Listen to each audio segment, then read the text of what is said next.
Hi everyone, welcome back to the Med Student Notes. I know my uploads have not been very regular, but I plan to be uploading some platelet disorder videos, so let's go right ahead. Today I want to talk about immune thrombocytopenia, and from its name we can deduce that an immune process is leading to a drop in the platelets. The normal amount of platelets in the body are about 100,000 to 400,000. Primary immune thrombocytopenia is when the levels drop to a less than 100,000 without any known cause. Secondary immune thrombocytopenia happens due to known triggers such as autoimmune diseases like systemic lupus erythematosus or antiphospholipid antibody syndrome, or malignancies such as leukemias and lymphomas, so hematological malignancies particularly, especially chronic lymphocytic leukemia. Third, it can be due to infections such as HCV and HIV. And lastly, it can be due to drugs such as antibiotics, including beta lactams, linezolid, vancomycin, trimethoprim sulfamethoxazole, sulfonamides, and antiepileptics, including carbamazepine. So, usually it happens due to a viral illness in children, and it self resolves in most cases. A lot of adults, however, progress to chronic ITP, in which the condition lasts for more than 12 months. Persistent ITP is when it lasts for between 3 to 12 months. How does ITP happen? Here we have our goofy platelets, and these guys have surface proteins on them like GB1B9 and GP2B3A. You've heard of these, remember? This one helps platelets attach to the subendothelial collagen at the injury site in the presence of von Willebrand factor. And then GP2B3A helps in platelets sticking together with the help of fibrinogen as well. So these guys are pretty important in hemostasis. Now, what happens is the body, due to these various factors, ends up forming IgG antibodies against these guys. And then what it does is these antibodies now go and coat the platelet. So this is kind of like a tag that the spleen recognizes. And then when these platelets travel to the spleen, it ends up killing them. And that is why we see a drop in the platelets. So platelets help in hemostasis, and when there's a drop in those, we can imagine that it would present in easy bruising, or there can be gingival bleeding, epistaxis. Easy bleeding can cause petechiae and purpura on the body. The major difference is that petechiae are just much smaller, about 2 millimeters, whereas purpura are a little from 4 millimeters and can be about 10 millimeters. So these are petechiae, and you can see the large one here. The relatively larger one is purpura. A typical feature of this condition is that there is a lack of splenomegaly. So when you have a patient with isolated thrombocytopenia not showing splenomegaly, ITP should be at the top of your differential. If it does exist, you should think of other causes. But on the CBC, as we discussed, there's going to be less than 100,000 platelets. Your PT and PTT are going to be normal because these are factors that talk about the coagulation pathway.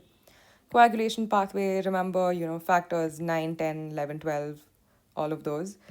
Those are affected in hemophilia. So this is normal. Bleeding time can increase because bleeding time is controlled by platelets. The platelets have to come and stop the bleeding by forming a plug. So when there's a drop in the number of platelets, the plug doesn't form easily. So you would expect changes to the bleeding time, but not to the other coagulation factors. Moving on to the smear, the platelets are usually normal because the number is decreasing and not their structural component, but they could also be large.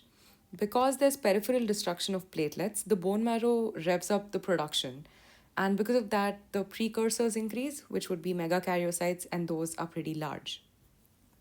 So when you newly diagnose immune thrombocytopenia in a person, you'd want to check for infections like HCV and HIV. And again, you can go ahead and do the screening based on the etiologies that you suspect, based on any other symptoms.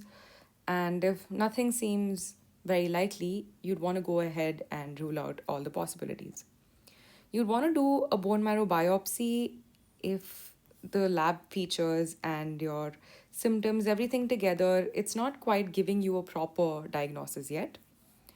And on bone marrow biopsy, you would see large megakaryocytes. And we discussed why that would be.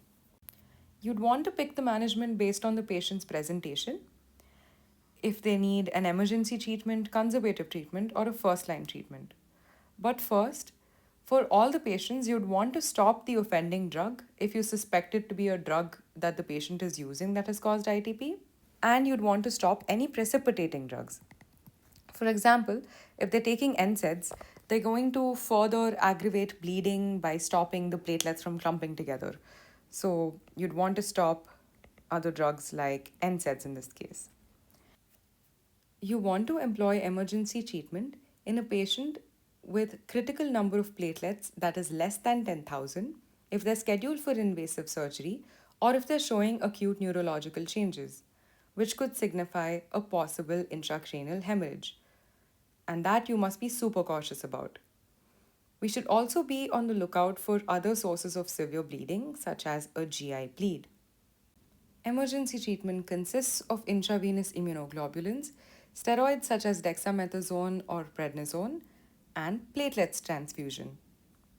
Now, you have to remember that a platelet transfusion by itself is simply not enough because this is not just loss of platelets, it's active destruction of platelets. So, when you give more, the antibodies are still going to be present and destroy them. So, you have to give immunoglobulins and steroids to stop the antibody production itself. Now, if there is no proper response to these treatments, you have to give all of them. And if there is no response to these treatments, you would want to try thrombopoietin agonists. For example, romiplostim. Now, you can understand based on the name itself, a thrombopoietin agonist is going to trigger the bone marrow to produce more platelets. You'd want to just go with conservative treatment if there are more than 30,000 platelets in an adult with ITP and they have no symptoms or very mild symptoms like slight mucocutaneous bleeding, slight gingival bleed, nothing too bothersome. And you'd want to employ it in children with any number of platelets because it's usually self resolving in children.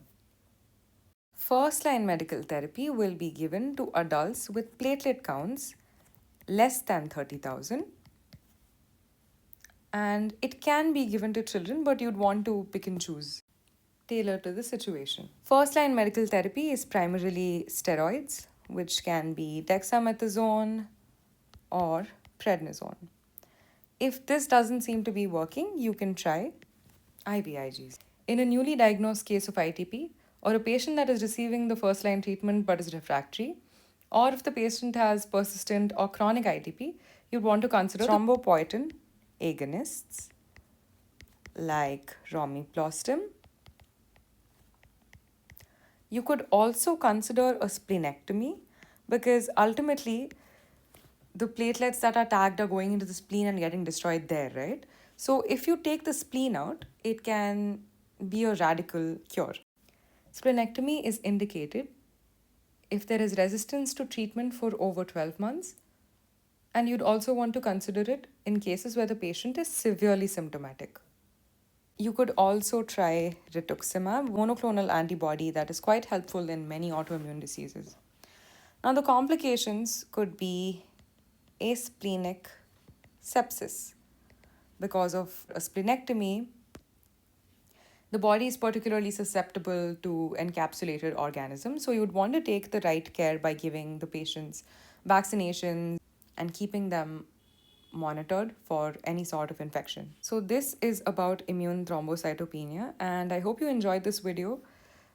I will probably go ahead and make videos on thrombotic thrombocytopenic purpura and hemolytic uremic syndrome because these three conditions are ones that are prone to be a little confusing amidst each other because they have similar presentations. So we can go into details of how they differ from each other. I hope you found this video useful, and if you did, please do like, share, and subscribe and comment. Thanks for watching and have a lovely day.